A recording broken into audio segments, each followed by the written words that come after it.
There's Olin. I have some questions for him.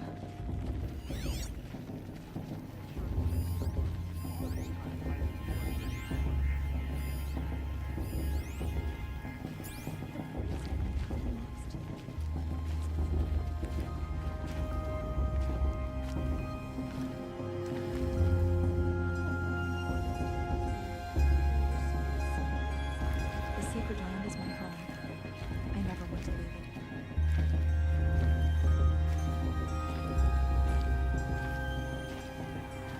Aloy, now that the blessing has been made, you and I finally have a moment to speak. I hope the ceremony wasn't too unpleasant for you, given your circumstances. I can't say it was comfortable, but I could see the beauty of the ritual, even so. It takes a generous heart, Aloy, to commend a ritual that venerates all that you were denied. All I'm saying is that it didn't bother me. I have bigger things to worry about than hearing the Nora mumble about their mothers. I see. I imagine you must have questions for me then. It surprises me the tribe lets outcasts run in the Proving. It's not like the Nora to be so hospitable. It has always been law that any child outcast has this right, as a means to rejoin the tribe. So far as I know, however, you are the first ever to exercise this right. I'm not surprised. I doubt many outcast children survive long enough in the wilds to come of age. I think, rather, it is because child outcasts are so rare. In all my years, I've only known of one other child who was cast out. A boy of 13, who killed his mother. But at the Proving 5 years later, he did not appear. No. I'd be surprised if he survived very long on his own. But at least he had a chance. Other tribes would have simply executed him. It may be hard for you to accept, Aloy, but the practice of shunning is, relatively speaking, humane. Oh, is it? Try it out for 18 years, Tirsa, and then let me know what you think. Why was I made an outcast at birth, Tirsa? What crime could I have committed even before I was born? Aloy, this is not a question I can answer. Why not? It's simple enough. And what about my mother? Is she here tonight, watching me? Or is she dead? Is she here? Or nowhere? I am sure your mother is here with us, if only in spirit. That's not really an answer, is it? Just so you know, Tirsa, the reason I'm here is to get answers. Real ones. And when I win the Proving, I will demand them. I know, Aloy. I would expect nothing less. What about Rost? Why was he made an outcast? So, he never told you? He said he swore an oath never to speak of it. Yes. As did I, and the other matriarchs. I'm sorry, Aloy, but Rost's past is another secret I must keep from you. What else is new? Rost told me that matriarchs don't just lead the tribe. What else do you do? We teach, offer counsel, give blessings. When necessary, we judge. Our only concern is the welfare of the tribe. Among our number this year, we count 3 high matriarchs and some 30 lesser matriarchs. What's the difference? Matriarchs are grandmothers with 2 generations of living progeny. But a high matriarch is a great-grandmother with 3 or more generations to her name. Thus do we speak for generations, lending our opinions weight. The high matriarchs most of all. So, the more children you have, the more authority you get? I guess that's one way to decide who leads a tribe. Why would there be any other? Why does Lansra hate me so much? She is a woman of extreme opinions. More than that, I cannot say. It's not my fault that I was born. Or that the matriarchs decided to cast me out. I side with you in this matter. But there are differences of opinion. And any vote of the high matriarchs requires a majority. I should be going. I'm sorry if I've been too harsh. It's just... I've wanted answers for so long. I know, child. You're not the only one who's waited years for this day. I will be praying for your success.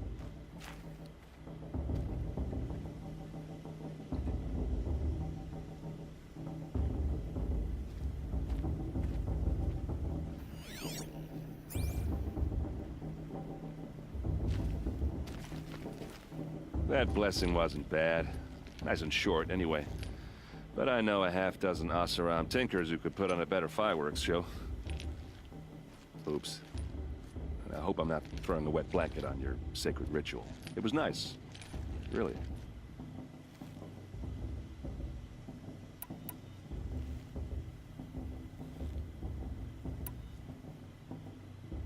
Just how big is Meridian? What's it like? Where do I even start? My tribesmen are masters of the forge, the best tinkers in the world. But when it comes to building, the Carja have us beat. The city soars over a canyon with more bridges than the Nora have roads and buildings tall as mountains. And across the valley stands the spire, like a blade thrust into the sky reflecting the sun. You really owe it yourself to see it. So consider that a challenge. Or an invitation. Yeah, well, good luck in that proving thing. Maybe I'll see you in Meridian someday. Who knows?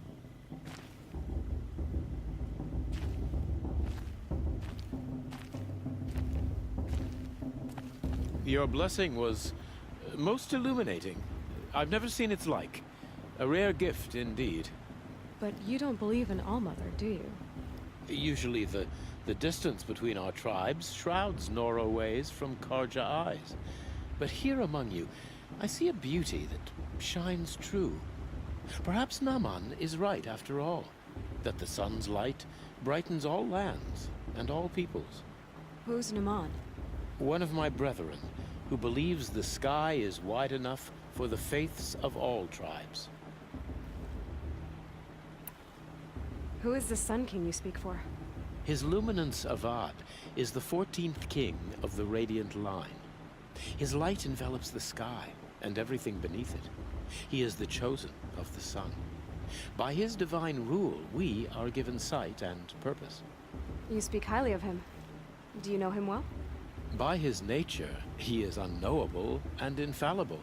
We are his instruments, not his companions. I have been in his presence, but we draw down our hoods so as not to behold his light directly. He's the sun, he has total power, and no friends. That couldn't go wrong.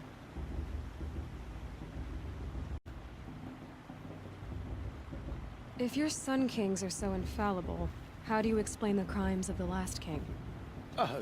Well, the sun's glory is a great and brazen crown for a vessel as small as a man. If the vessel is flawed, indeed in the burial caves, one can see the skulls of the past kings are cracked, trialed and fired in the sun's kiln. That can be too much for any man to bear, even a ruler of men. So the sun can make bad choices like anyone else. Oh, no. Has there ever been a Sun Queen? Many wives and consorts, of course. Or, oh, you mean for the sun to choose a queen? This has not happened. Why not? The sun is masculine, of course, and so would choose its heirs thus. It's a light in the sky. I've never seen anything dangling from it. I don't know if you've noticed, but women run things around here. Well, Avad took a woman as captain of his vanguard, the first to hold such an honor. You mean Aaron's sister, Ursa. From what he told me, she sounds formidable. Oh, formidable indeed.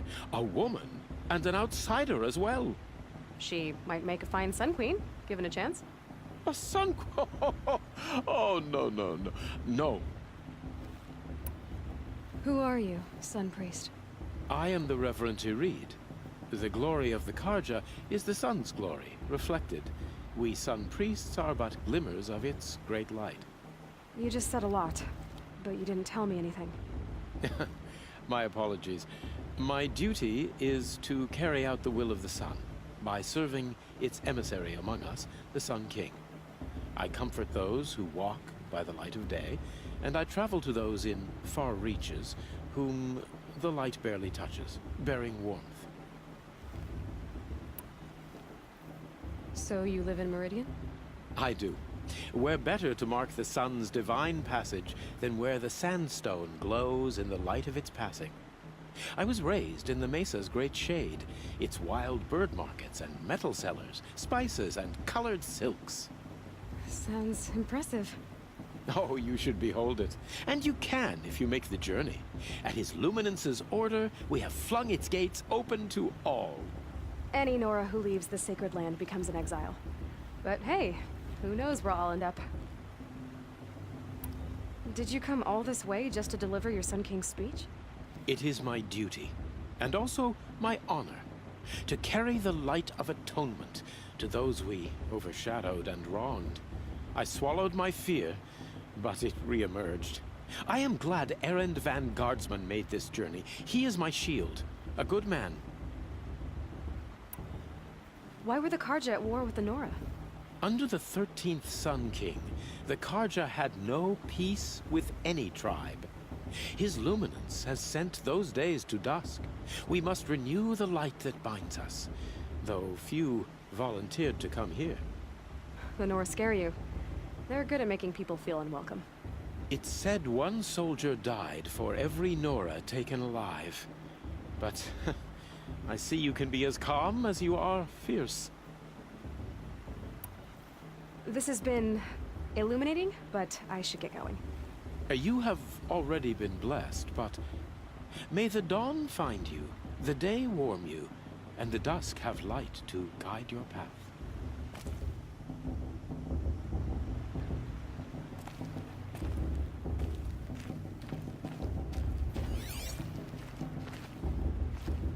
Hello, Olin. You know my name? Ah, guess Aaron told you. Why did you act so strange when we spoke earlier? Must be this festival. I'm really not one for crowds. Maybe I should just turn in. Stop dodging my questions. All right, cool your fire. I got nothing to hide. I've never seen anyone else with a focus. Where exactly did you find it? In a ruin, north of the Claim. That's our name for the Oseram homeland. Up there, the metal seams run deep. Steel giants half buried in loose soil. Forgotten caves that the old ones bored into mountain rock. Your eyes just lit up. I found my focus in a cave just like you're describing. A ruin of the old ones. If you've delved yourself, you know as much as I do. Go to those places for answers. Not me. When we spoke earlier, you winced, then looked like you were in pain. Or frightened. Did your focus show you something? It didn't show me anything. I told you. It malfunctioned. Happens all the time. You're not a very convincing liar. Do you always accuse people you've just met of lying? Only the ones who aren't telling the truth. Fire and spit, girl. I'm a plain hammered man with nothing to hide. You don't believe me? That's your trouble, not mine. What are you doing here, Olin? Why come to Noraland? Aaron needed a scout for his expedition, and a second for his drinking. That's all. Someone to stop the Sun Priest getting lost. When all this is over, I'm back to delving ruins, rummaging for scrap, scrounging up trinkets to sell. So you're an explorer? Just another Outlander, girl. A man's gotta make his shards. I just make mine in service to the King's court. That's all. I don't understand. We have this device in common, but you can't wait to stop talking to me. I already have all the friends I need, girl. I don't need the bother. I'm used to being shunned by the tribe. I thought you'd be different. It's nothing personal. It really isn't. You should... try to enjoy yourself tonight. Big day tomorrow. Always best to make every day count.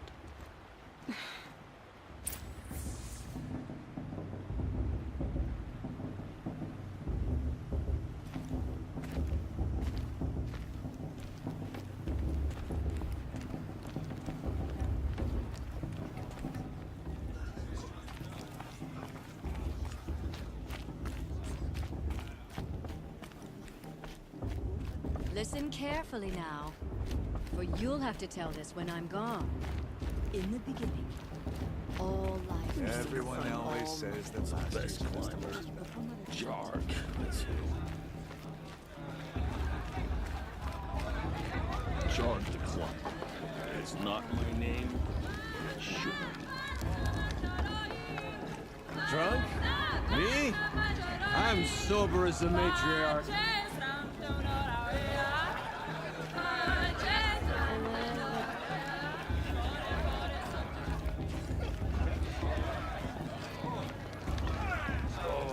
I'm on watch tomorrow. I can already feel the headache.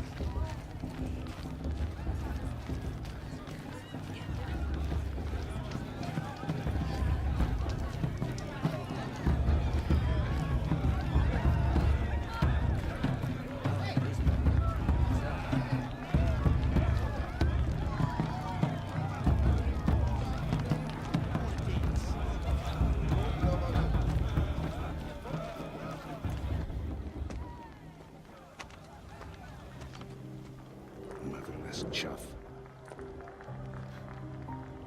What did you say? Find your bed, outcast, and dream of winning the proving. That's the closest you're gonna get.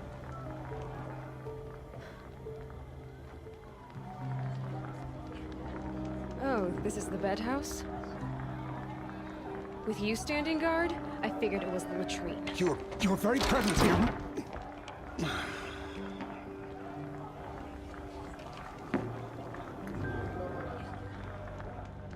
Well, well.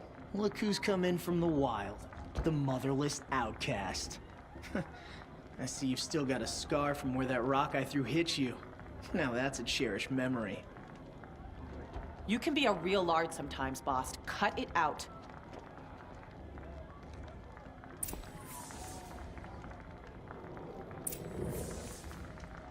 We saw you talking with the outsiders. Couldn't convince them to take you either, huh? Aw, you even try to dress like a real Nora. Not that it fools anyone. So this is how it's gonna be with you, is it? This is how it's gonna be with everyone, outcast. You belong in the wilds, not Mother's heart. And you definitely don't belong in the proving. Too bad for you that I'm gonna win it then. I've trained all my life for this. If I lost to you, I'd make myself an outcast for life. Don't overestimate yourself. You wouldn't last long in the wilds. You know, I often think of the day I gave you that scar.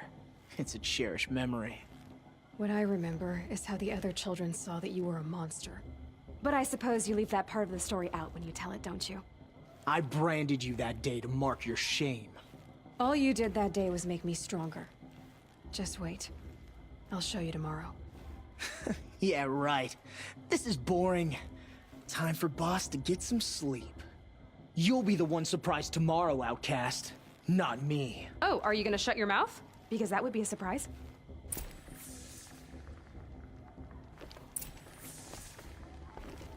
Nice job handling Bast. That should keep him quiet. Till morning, anyway. I don't believe we've met. I'm Aloy. Oh, I know who you are. The competition. The others, they'll finish the proving. Most of them. But win it? That's down to Bast, you, or me. Vala. Nice to meet you, Vala. You're right. I am going to win tomorrow. Never celebrate a victory before it's earned, girl. My mother taught me that. Now, if you'll excuse me, I'm gonna get some sleep. I plan to be well rested when I run you into the ground tomorrow. Your bunk's right there when you want it. Okay. Thanks.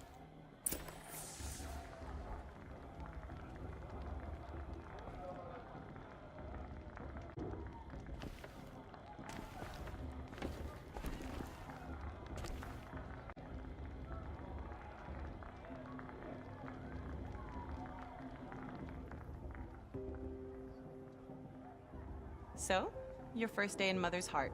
What do you think?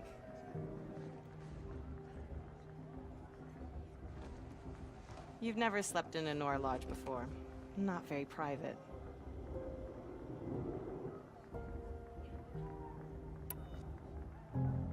Comforts and distractions. That's what I think. Not all comforts are bad. comforts are weakness. You sound just like my mother. You can always go back to living in the wilds if you have to. In the meantime, get some rest.